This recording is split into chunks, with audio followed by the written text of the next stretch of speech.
Hi, everyone, and welcome to our webinar. We're just going to wait a couple of minutes to let everyone join in and give an opportunity to everyone. Hello, Mike, Maurice, Luca, Lee, Gunther.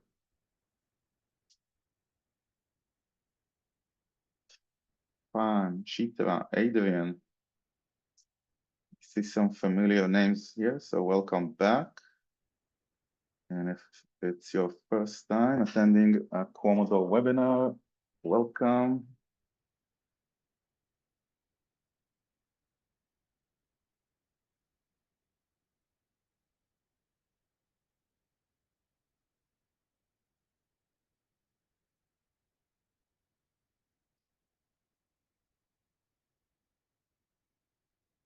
Hey. And welcome to Itiel, our co-host for today. Sorry for being late. It's okay. We're just giving everyone a chance to join in. Hi, Oren, Zachary, Rex.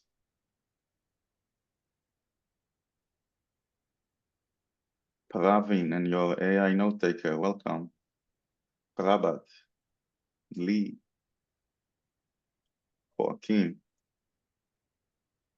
All right, so I think we're good to go. Just a few housekeeping notes before we get started.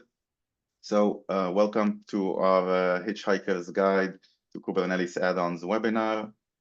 With me today, I have Itiel Shwartz, co-founding CTO at Commodore, and Amit Bar-Oz, product architect at Commodore.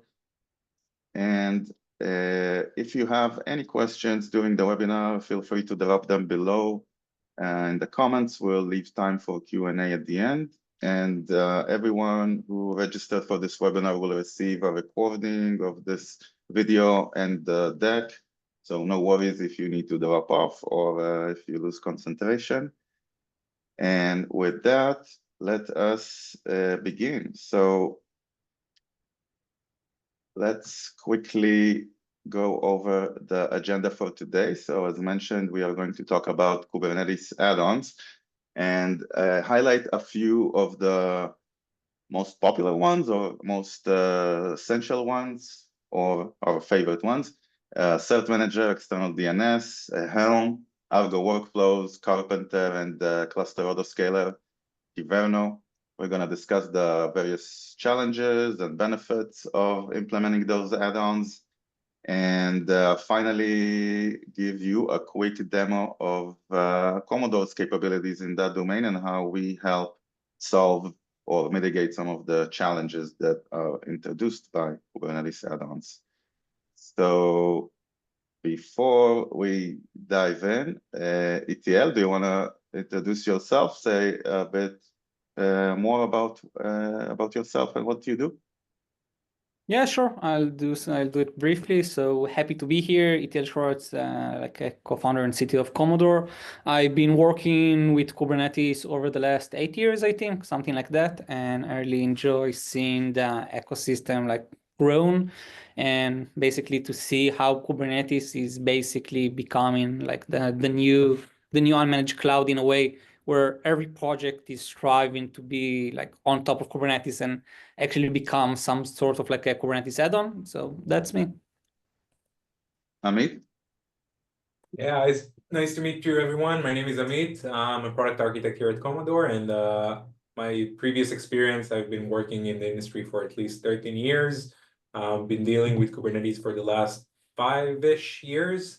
I used to work at Spot by NetApp, and in the last almost 3 years, I've been working at Commodore as a product manager and now as a product architect, working closely with our customers, enabling Kubernetes for them and making it simpler for them. So it's very nice to meet you, everyone. Awesome. And so let's get started. So firstly, let's discuss what are even add-ons.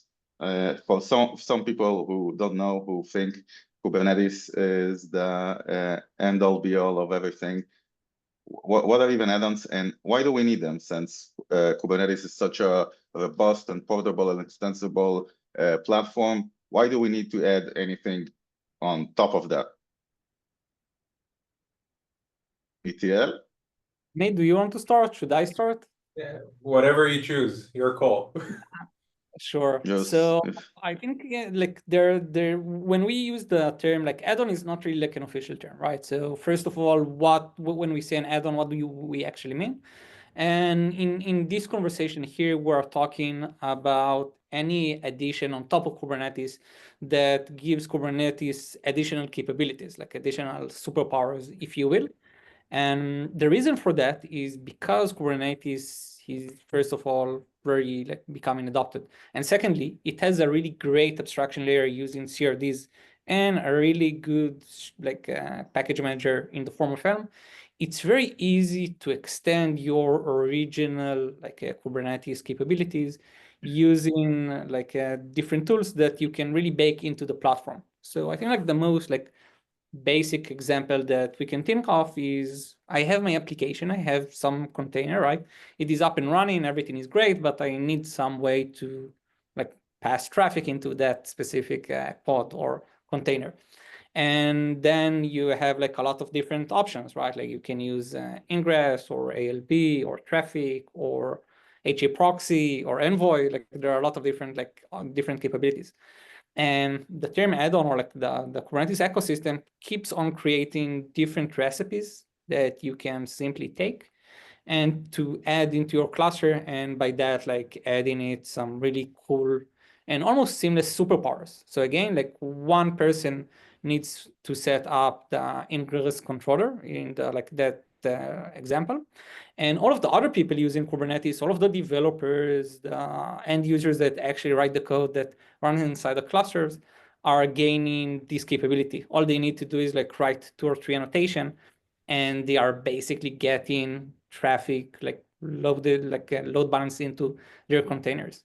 So add-ons is Kubernetes way of extending like its own capabilities that were originally very like focused around compute into something that is much more of like a holistic platform. Again, like I think that the best example of what our add-ons like are going to like to happen, like thanks to add-ons, what's going to happen to Kubernetes is that it is actually going to be much more similar to a cloud. Like you have a storage layer, you have a network layer, you have some load balancing, you have certs and so on. So add-ons is like our way to extend Kubernetes to a point where it is becoming something that is self-sustaining all by itself. Does this Right. make me too deep? Like, how do you guys view it? Amit, we I want to add totally something agree. to that? I totally agree. At the end of the day, it's a way for organizations to extend their Kubernetes platform that they create and expose to their users, developers, or DevOps. It could be any type of user in the organization. At the end of the day, Kubernetes provides some basic functionalities that are pretty advanced, but a lot of times you do need some other things, other capabilities in order to provide a streamlined platform to allow organizations to run their applications in productions. Things like certificates, things like storage, things like DNS management, and so on and so forth. There are many different components, and there are many different types of add-ons or extensions that you can apply to Kubernetes. Cool. I liken it to a coral reef that can be like you have more corals growing on top of it. So like you provide the basis, which is like Kubernetes platform, and on top of that you can grow a beautiful ecosystem of corals or tools in this case. So what are the different kinds of add-ons? Like we have on this slide a few categories and a few add-ons, CRDs, operators. What are the different types, and why should we care about either one? I'd say there are many types of Kubernetes add-ons, from package managers to storage components, workflow engines that is more relevant for like AI, data teams or MLOps, things like that. There are networking components, things like version controls or other types of capabilities. So it's pretty much endless.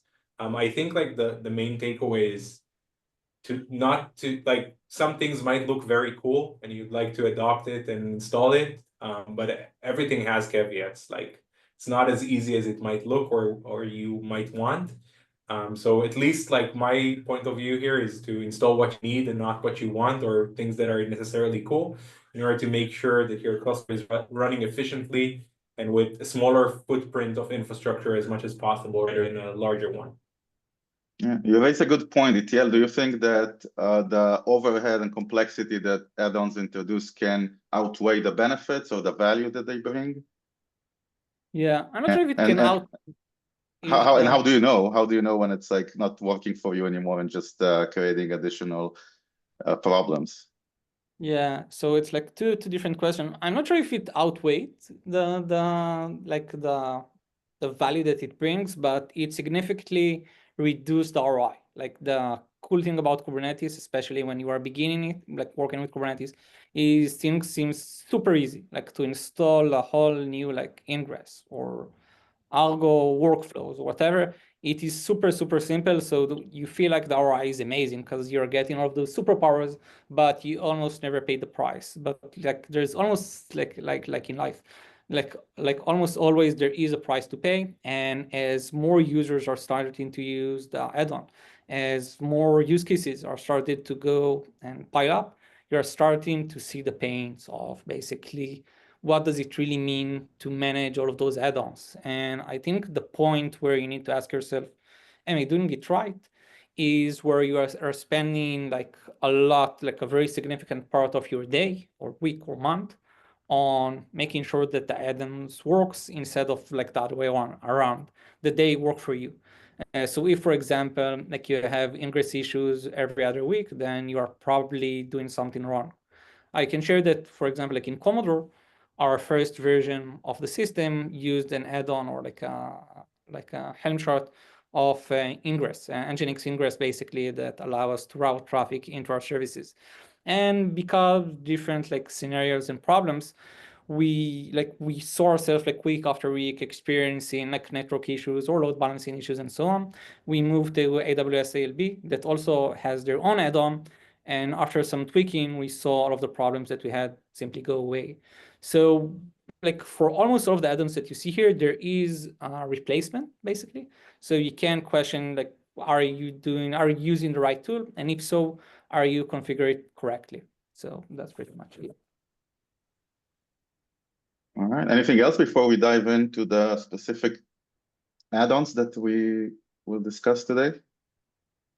I think that, like for your original question, like what are the different types of add-ons? Like looking at the list here, you see really different types of like families. So we have things that their goal in life is to make Kubernetes itself more capable in a way, which is basically I'll put maybe Argo and Helm and customize. So those tools are designed to make the process of deploying new application into Kubernetes easier. On the other side, you have things that are actually changing the outside world. So if we are thinking about Cert-manager or External-DNS, those are components inside of Kubernetes that are actually changing or controlling some other resources. Kubernetes is simply like a glorified Terraform in a way for them. It allows us to configure them in a very Kubernetes native way, but it's not really tied to Kubernetes. Like again, like having a certificate, it's not really like a core Kubernetes capability in a way. And we have some data streaming and workflow automation, which is basically to take, again, a Kubernetes core capability, which is that it's a great like container orchestration platform, and to do some sort of like, I won't say misuse, but different kind of usage, like taking this very like basic setting and to use it for other like other basically like use cases. And we see more and more that customers are actually starting to serve like ML models on top of Kubernetes, which like 5 years ago, it was considered like crazy, or put in your database, which again, is not really related to Kubernetes, putting it on side of Kubernetes. So we're seeing that Kubernetes is starting to eat like other parts of the ecosystem, other parts of the cloud providers, basically, and to become its own like ecosystem. Yeah. Indeed. Yeah. And it wasn't that long ago. I think even 2 years ago, running data on Kubernetes was unheard of, like something very brave that not everyone was willing to do. All right, so let's start with our first add-on for today, Cert-manager. Yeah. So I'll do like a quick introduction. I think it's the most popular like add-on that exists, or like one of the most popular ones. It is basically to allow you to generate certificates using CRDs. So it abstracts all of this ping pong that you usually have on like having the certificate and the load balancer and create a new certificate. So everything is abstracted by using Cert-manager. It can integrate with different cert providers. It can seamlessly integrate with your ingress. And the cool thing about Cert-manager is that it's very easy to set up, like relatively quite easy to set up. But on the other side of that, I will say that Cert-manager, when it doesn't work, it is usually like catastrophic. Because when you don't have the certificate, everything goes to shit, right? Like nothing works, no traffic works, you are getting SSL errors and so on. So it's one of those components that, to be honest, like works most of the time, but when it doesn't work, it is really, really bad. So you have to make sure that you are really paying attention to everything that is happening with your Cert-manager. Yeah, I think like that's pretty much it in terms of like the advantage. And yeah. Talk a bit about the challenges or the pitfalls to look out for with Cert-manager. Yeah, I think the main pitfall for Cert-manager is there is like the upgrades. The main challenge in Cert-manager is that it's not really on the focus on one side. Like usually not a lot of companies are actually doing proactive alerting and maintenance for this component. But like I said, on the other side, once it is down, it is catastrophic for the organization. And it's also not easy to understand why is it not working when it's not working. Like until now, my certificates were just auto-renew and everything was like good and happy. Why are things like suddenly break? So I think like that's like the main thing, that it's a weird combination of critical to the organization, works most of the time. When it doesn't work, it's catastrophic, and it's not easy to troubleshoot. And like the combination of this makes it into something very dangerous. And in Commodore, we see a lot of customers that are using Cert-manager. And almost every SRE that we talk with have at least one or two like Cert-manager horror stories of how Cert-manager basically like disconnected their application from the outside world. So I think like that's the blast radius of Cert-manager is extremely high. Yeah. And what are some advices or best practices that you can recommend to our viewers? Yeah, I think like the best practice that I can give is like having sure that you have the relevant alerts on everything happening inside of Cert-manager. And there are different ways of configuring it in a way that like it doesn't delete all certificates or things like that, or it doesn't try to revoke existing certificates. So making sure that it doesn't do any harm, and make sure that you have proactive monitoring on top of this component, both the certificates and the controller. So this way you will be like guarded that nothing bad will happen. Yeah. Amit, do you want to add any advice? At the end of the day, you have the controller part, which is responsible for all the certificate creation and requests and making sure that they are valid and updated. It's important to make sure that this component is running highly available. It is recommended to run it on a specific node pool that is dedicated for those type of components. It will run on demand nodes and stuff like that. And also, you would want to minimize the communication with the server. So to try and implement network policies to make sure that it's safe as much as possible. So those are like the main things I can add to what Itiel said. But overall, I think you capture it very, very well, like saying this thing usually works. When it breaks, it's really hard to figure out what's broken. And I think like that's a point that we as Commodore, we excel at helping our customers solve those issues. No doubt. Let's move on to the next add-on, which is external DNS? Yeah, so external DNS and Cert-manager are like best friends in the end of the day because they usually go together. And external DNS, like the name suggests, helps you to manage DNS records inside of Kubernetes. So again, think about yourself if you are trying to create some sandbox or experiment or environment per developer or environment per region or whatever. You don't want to start managing those domains using like manual scripts or like Chef or Puppet or I don't know, like Terraform. It's much Why easier not? to like Because it's easier. I'm not sure if it's easier. It's less tied to Kubernetes. Like in the end of the day, if your application is already running on top of Kubernetes, then separating different areas outside of Kubernetes will make it harder for you to troubleshoot or understand or control or to upgrade. So it is possible, and we do see customers using those kind of tools in order to do it, but it's not that simple to manage over time. And having like this very cool combination of one Helm chart that includes both the certificate and the DNS and the application itself in a very like structured way, it's quite easy to empower the rest of your team to do like different things. Like again, in Commodore, we have this notion of labs for every developer. So every developer is actually getting his own domain that also has an SSL certificate. I think like that's the most like common use case that people are using external DNS for. And it can also abstract for like the end user, like all of this like magic of how do I ask for a new DNS and so on.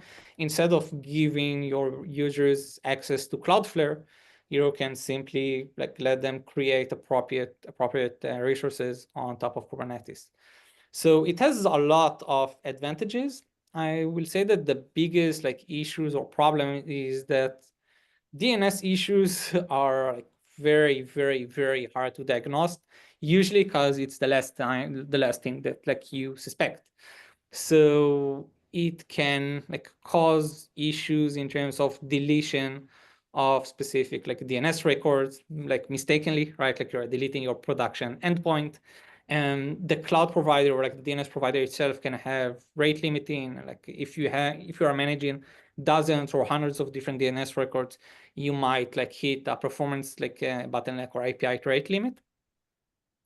And in the end of the day, like it's like DNS again, it's like giving like a gun to a baby. Like it's very dangerous tool, and most of the time the people who are using it don't really grasp like everything that it can do. And like both in Commodore and also in the previous company that I work with, like once every month or something like that, once we try to set up a lab or a dev environment, something didn't work. And then you are going to this very tedious loop of trying to understand why isn't my new domain being set up with the relevant like a certificate.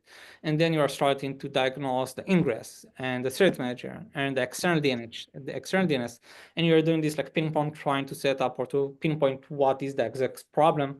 And it's very hard to understand because like different like component here affect one another, and usually are also tied to like the DNS provider, and sometimes the cloud provider to provide you with external IP. So a lot of moving pieces in order to generate you that like magical DNS.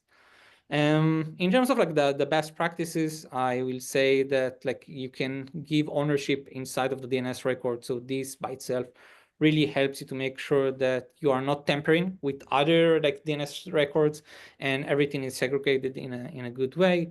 High availability as well for the controller. Separation of DNS zones helps you to make sure that one area won't harm like another area. Again, like it's like separation of concerns.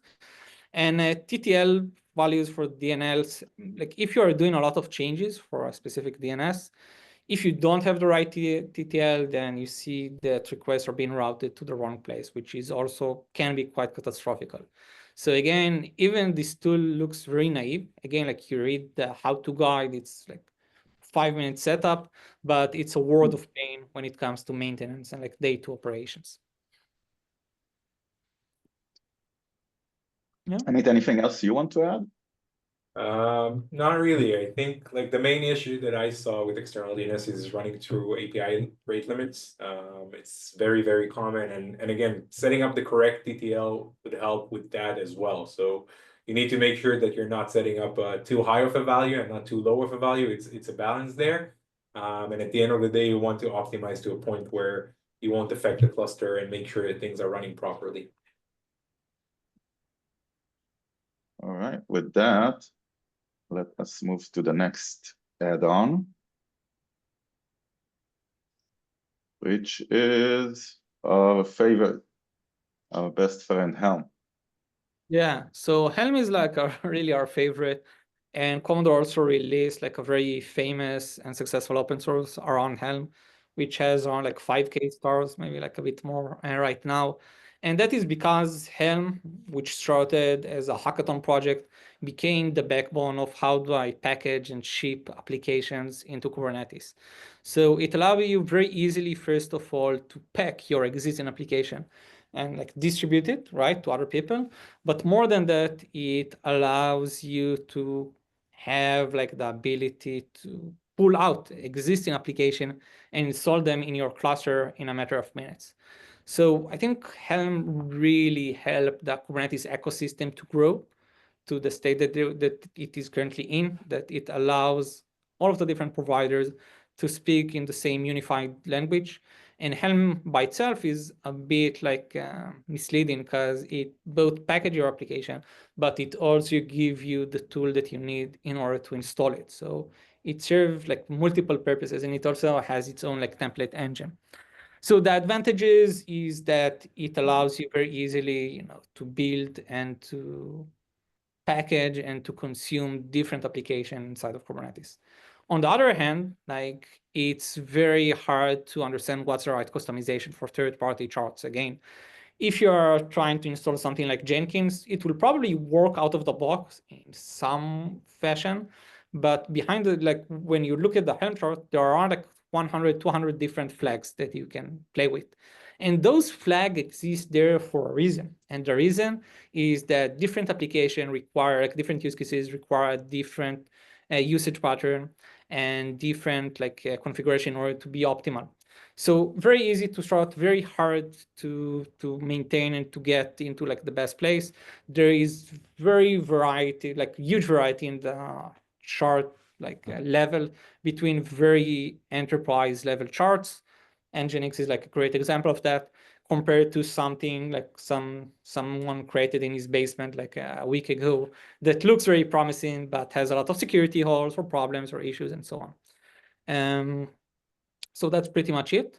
I think like the best practice when it comes to Helm is feel free to play, but once you're actually going to production, you need to make sure that you understand what you're doing. You need to understand that the relevant flags are in place, both in terms of security and like observability and reliability, because Helm can and will create a lot of different problems to end users. Yeah, one small thing to add from my perspective is a lot of those add-ons that we're talking about, when you install them, you will install them using Helm or other tools, but a lot of them will be installed through Helm. So it's like a project that helps you with a lot of different things and also extending your own Kubernetes environment. And one thing that I would add is that there is an open source tool out there called Helm Dashboard, which dramatically helps with the regular updates and maintenance of Helm charts and helps ensure consistency across the board. And Commodore is actually the company behind that open source project, and feel free to check it out if you're using Helm, and I assume you are. This is something that could definitely benefit you in terms of visualizing Helm charts, comparing them, and making sure that you are consistent. Anything else you would like to add about Helm before we go, or Helm dashboard? Okay, so next up is Argo Workflows. Yeah, so another one of our favorite. Sorry. Argo Workflows is an open source workflow engine that plugins to Kubernetes. It's built as a Kubernetes native tool. Everything is deployed as custom resources, so you can configure your workflows with YAML files, essentially, and define how you want your workflows to run. It's very, very flexible, so you can build your own DAGs, you can run steps, you can decide how to run the different workflows that you want to run. And it supports a lot of different use cases. So essentially, you'll be able to run data workloads and ML workloads with that, and also just batch processes and stuff like that. The main challenges that we see with Argo Workflows is usually to troubleshoot things backwards. So a lot of times you run a workflow that runs for a lot of hours and you're not monitoring it live. And if something fails, you'll only be able to come back to it the other day, and you won't have information of what failed. So this is one of the main challenges with Argo Workflows. Another one is the complexity. There are a lot of different settings and configurations you can set up for your workflows. You need to be very, you need to dive deep in order to make sure that you're using the functionalities and you're using them correctly. That's like the main thing about Argo Workflows. In terms of like how to use it in the best way possible, we do recommend implementing templates. So essentially making sure that you have a structure that you can replicate and use multiple different times for different components, and make sure that you're implementing retry strategies. So this will help with the troubleshooting bit, because if something fails, it will try again. So if it failed due to, I don't know, a spot interruption or a node being replaced, so at least a new job or a new pod will start in order to try and catch up on where it failed. And then it might finish the job that you plan to run rather than just stop at that point. And I have a question for you, Amit. Who are the main users of Argo Workflows? Like, yeah. The Usually top ones. It will be data engineers. Will be using Argo Workflows in order to run their processes, and to train their models and see how they're learning as much as possible using the workflows that they're creating. And how, pardon my French, how the fuck are data engineers supposed to troubleshoot workflows? How they have less Kubernetes knowledge than the average developer working on Kubernetes. So how does that work in real life? This is correct. It makes it very hard to debug things because they don't have big understanding or a deep understanding of how Kubernetes works. And this creates a situation where a lot of times they run into issues and they don't know how to solve them. So they need to escalate to different teams in order to learn that. I will say that Argo does provide a pretty nice dashboard that if you're monitoring things on, like while they run, you do get the information and you can pretty much understand what's happening. But if you're trying to go back in time and understand what failed or what happened, then you're lost and you don't have the tools in order to do that. Unless, of course, you have Commodore, but this is something to discuss later. If you have anything to add here? I think like maybe like two things to add is like, first of all, the origin of Argo, and even it's like very hard to troubleshoot, is like workflow engine existed like for like before Kubernetes was created. And we had Airflow, we had Luigi, and we had like we have Duxbury, like we have a lot of different like projects that claim to be workflow engine. Those tools are even hard to diagnose when it comes to Kubernetes. And we're going to talk about that some in a second. But the nice thing about Argo is that it is 100% Kubernetes native, which makes it very like fun to get started.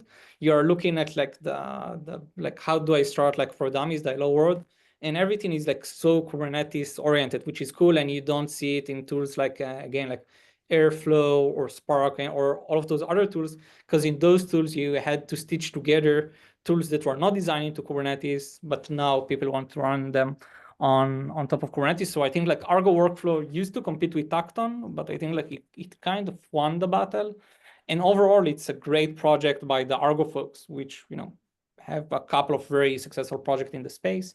And we see the popularity of Argo just going like spiking up. Like people who are moving to Kubernetes understand that maybe they don't need all of these like very elaborated Airflow and to understand how do I tie it to Kubernetes basically, and instead use something much more natively. So it has a lot of advantages. again, like with the popularity and complexity and different scenarios, like things are becoming very complex very fast. So it's very hard to troubleshoot when you're running it in like very big scale. All right, so let's move on to the next one. And surprise, we have two add-ons, two for one, Karpenter and Cluster Autoscaler. Yeah, so both are node autoscalers. Both are open source projects, especially built for Kubernetes. Essentially, Kubernetes is responsible for scheduling pods on top of nodes. What those projects are trying to do is they're trying to optimize the nodes based on the requirements of the different pods that are being scheduled on the cluster. So essentially scaling nodes up and down based on need of the workloads that are running in the cluster, which is dynamic scaling. It allows for cost efficiency. So if it's implemented correctly, you can save a lot of money.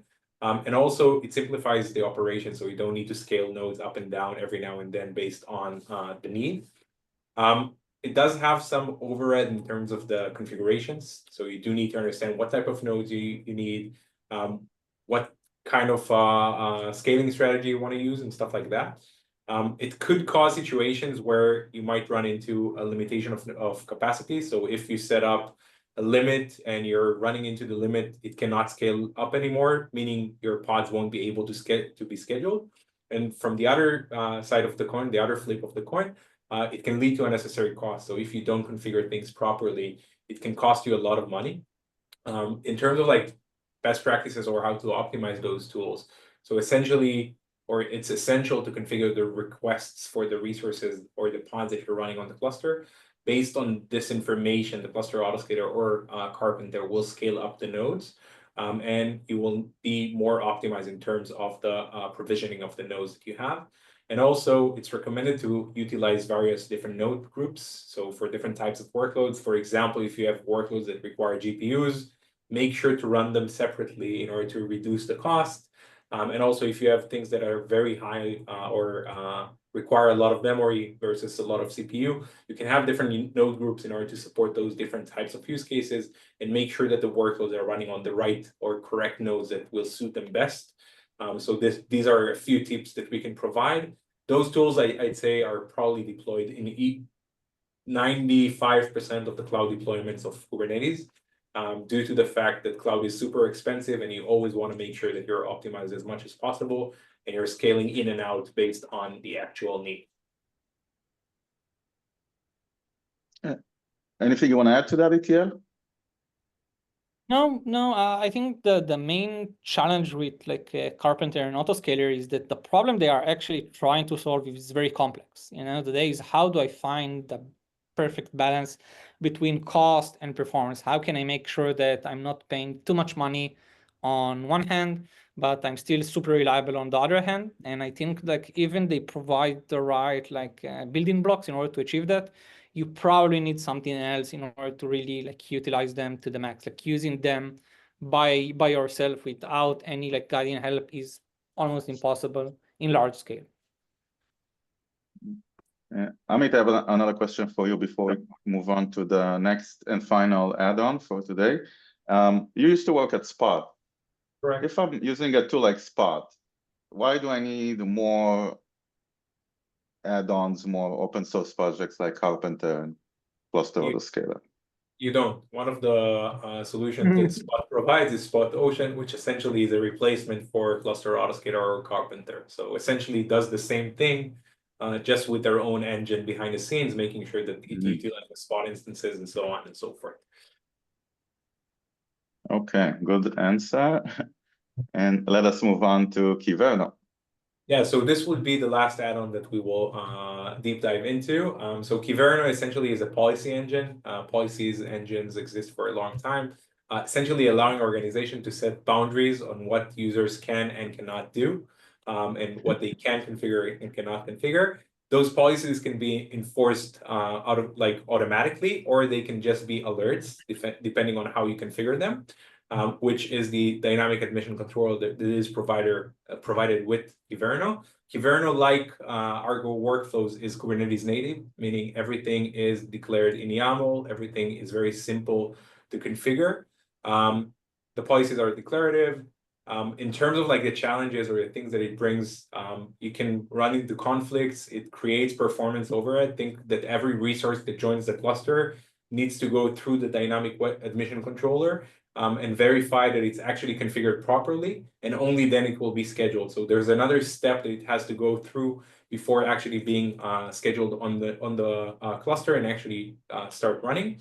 There's a learning curve, so it's quite hard to configure those things. Our recommendation usually with tools like that and other similar tools is to start small and simple and expand as and introduce more complexity based on the actual need. Usually you do need certain policies and not all of them. Specifically, Kyverno comes with a very wide library of policies that come out of the box that you can utilize and try and test it out and play with them. Another thing is to try and break your policies to be as simpler as possible, not to have things that are very complex, and also to make sure that you're storing things in version control so you can track back changes and collaborate with your team that are managing the policies. All right, and real quick, what's the difference between Kyverno and OPA Gatekeeper? I prefer Kyverno because I prefer YAML and simpler languages, and also the library of the policies is much wider. Gatekeeper is a great tool. The main advantage for Gatekeeper is the fact that it just expands other capabilities that OPA has. So if you're using other tools, not only Kubernetes, OPA can be a better solution for you because you can enforce policies on things that are not specifically running on Kubernetes. All right, Itiel, anything else you want to add? No, like I think it's like Kyverno and OPA always have like some weird like relationship together with like IDPs on like what's the best way. Should I enforce it using policies or should I just use template? The answer is usually somewhere in between. Different application, different use cases require different tools, but it's interesting usually to try and combine the two together. All right, so if you don't have anything else to add, let us do a quick recap of everything we talked about today and discuss the add-on challenges writ large. And so, Amit, do you want to start? Yeah, so essentially each one of those, like when looking at the grand scheme of things, when you want to adopt add-ons, there's operational tool. So you need to manage those tools, especially if you're running in production. You need to make sure that they're available, that they're running, that they're not creating any overhead, and it's not affecting the performance of your cluster, because those things could be very heavy. And also, if something breaks with any one of those tools, it can affect many other components, and you don't want to have that. Itiel, I'm the second point. Yeah. So is still, as mentioned here, we didn't discuss it today, but it's definitely something that's adding complexity. Yeah, it's just like an example of a complex correlation between add-ons, but yeah, like we didn't mention Istio here. Maybe it does worth at least like a short mention of maybe like the most notoriously complex like add-on of them all. Like Istio is really hard to use, to install, and so on. I think that what teams need to understand is like a bit like microservice architecture. As you add another microservice, you're like adding a lot of different edges to your like existing microservices, right? And now there's the question of how do they interact together? How do they operate together? How do I troubleshoot together? It's like the N+1 problem, basically. And when you are adding multiple add-ons, you need to make sure that you can understand how do they correlate between one another and how do they correlate with your existing application. So it's not easy, and usually, like Amit said, like we should take it like step by step. Yeah, the third point I pretty much mentioned already. There's risk for downtime. If you configure things improperly, you can create situations where things are breaking, and therefore other things will be affected by it. So take example, if Cert-manager will break and a certificate will need to be renewed, won't be renewed, and then it will be expired, and then your users will have issues connecting to your web applications, for example, or anything like that. And I will also, take, I'll take like the last lack two. of visibility and impact on productivity. Go ahead. Yeah, so I think that CRDs, one of their problems is they don't fit into any checkbox. So existing APM, existing tools, even existing like cloud providers don't really like pay them too much attention. They're always like the neglected son of the family. And as such, you need to make sure that you do have some sort of visibility around that. And it's together with the impact on productivity.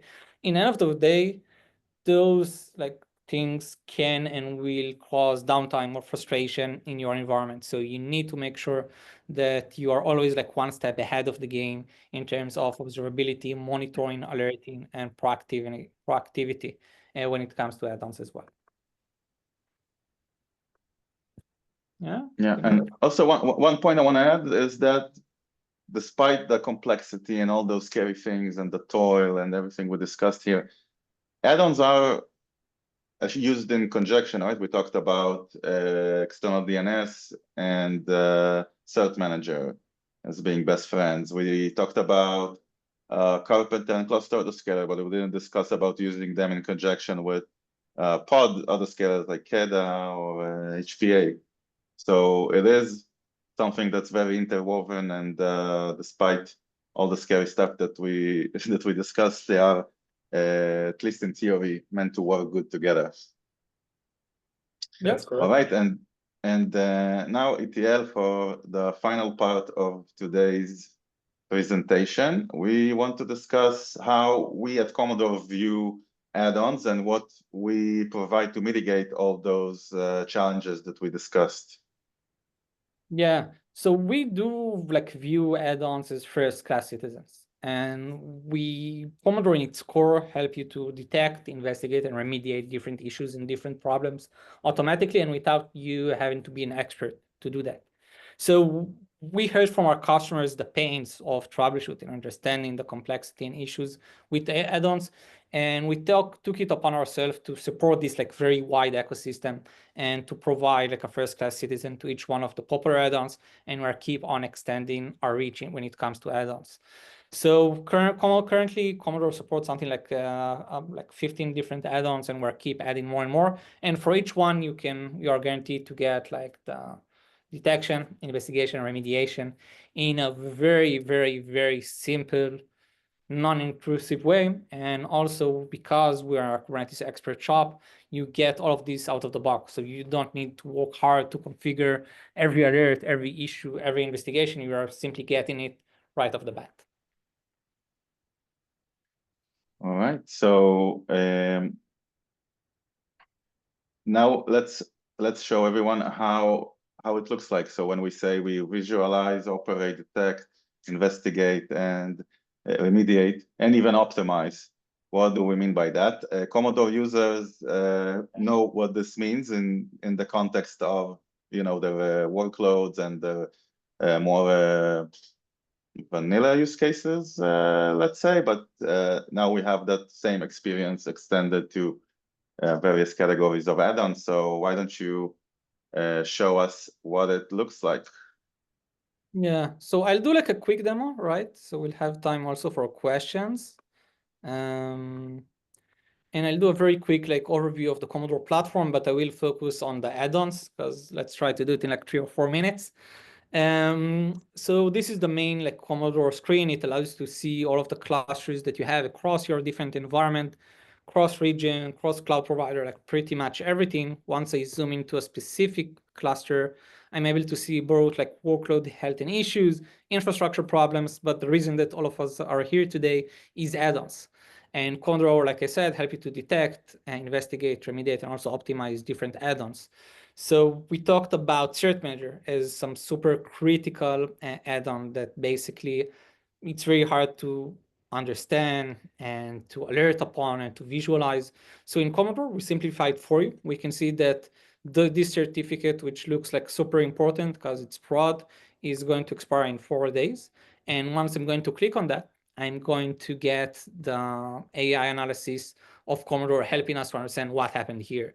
So I can first of all visualize the impact, but why should I care about this specific certificate? And we tie together the certificate to the issuer, to the load balancer, to the secret, and all of those different components to the actual services that are going to be impacted. But more than that, we help you to understand what is the root cause. Why is this certificate going to be and not going to be renewed in a couple of days? And we have both evidence and suggested remediation. So again, we take you from being oblivious to the fact that in 4 days, everything is going to be down to getting an alert that includes both the impact, but also the suggested remediation. How am I going to fix it? And this is like one example. I will share maybe like a couple of more examples. External-DNS, like I said, they are like it's like a very good friend, basically, of Cert-manager. And here we have a very nice example of external-DNS that is not being created due to rate limiting in the provider that we're using. And again, you have here the ability to correlate different issues, different services into that specific problem. And more than that, you're able to get an alert before that really happens.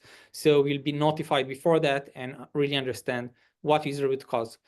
So we're taking those like very abstract like entities of different CRDs and how do they tie to your actual workload, to your actual environment, and we simplify it for our users into a manner that like everyone can manage the external DNS on top of his Kubernetes cluster, and not only like one person inside the organization will really understand what is happening here. Workflows that Amit mentioned is like something that we see a huge rise in the popularity, and mainly thanks to the fact that AI/ML is like becoming much more dominant on top of Kubernetes workloads. And we have here the ability to, first of all, visualize specific airflow, run, and also to diagnose why did it fail, what happened. And we see here that the problem is actually not airflow. It's because some node in the cluster was terminated and that we're experiencing this issue. So again, detect the problem, investigate it very simply, and remediate it. And Commodore really provide you with everything you need in order to take this abstract problem into something concrete that you're able to solve. And maybe like the last thing that I will show, just so we'll have some time for questions, is the autoscalers. And again, you're able to see exactly the usage trends of different autoscaler inside of your system, problems, issues, and pretty much everything needed in order to really manage like those kind of component. And like I said, trying to manage autoscaler or Karpenter without some like helping hand is like doomed to fail. So I really suggest you guys to use Commodore or any other alternative in order to control those kind of assets. So with that, Udi, I think I will like bring it back to you. So we'll have like 3 minutes for questions. All right. So obviously we're all biased here, but it does look pretty amazing, if I may say so. And people in the audience, do you have any questions, anything you want to ask Itiel, Amit, or myself before we leave you? And like I said, the recording and the deck will be shared with all of you and everyone else who registered, so don't worry about that if you missed anything, but now is your chance to ask something live.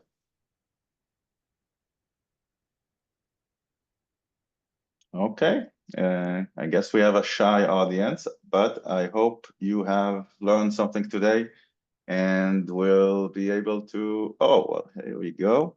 What's your number 7 honorable mention? I think it was Istio, but since you're asking, let's pick another one. Itiel, what's your number 7 honorable mention? Of what? Different add-ons? Yeah, one that we haven't mentioned, and not Istio either. I will say Volt or Spark are like hand in hand, like very popular, very in use, but create a lot of problems and issues for the users using them. So I think both of them, Spark is more popular. Volt, I feel, create more critical issues. So it's like a hard to choose between them. Like one of them is like a workflow engine, basically, right, for ML AI or batch workload, and the second is the most popular secret management tool. Amit, what's yours? Probably go with the same answer, like Vault, probably.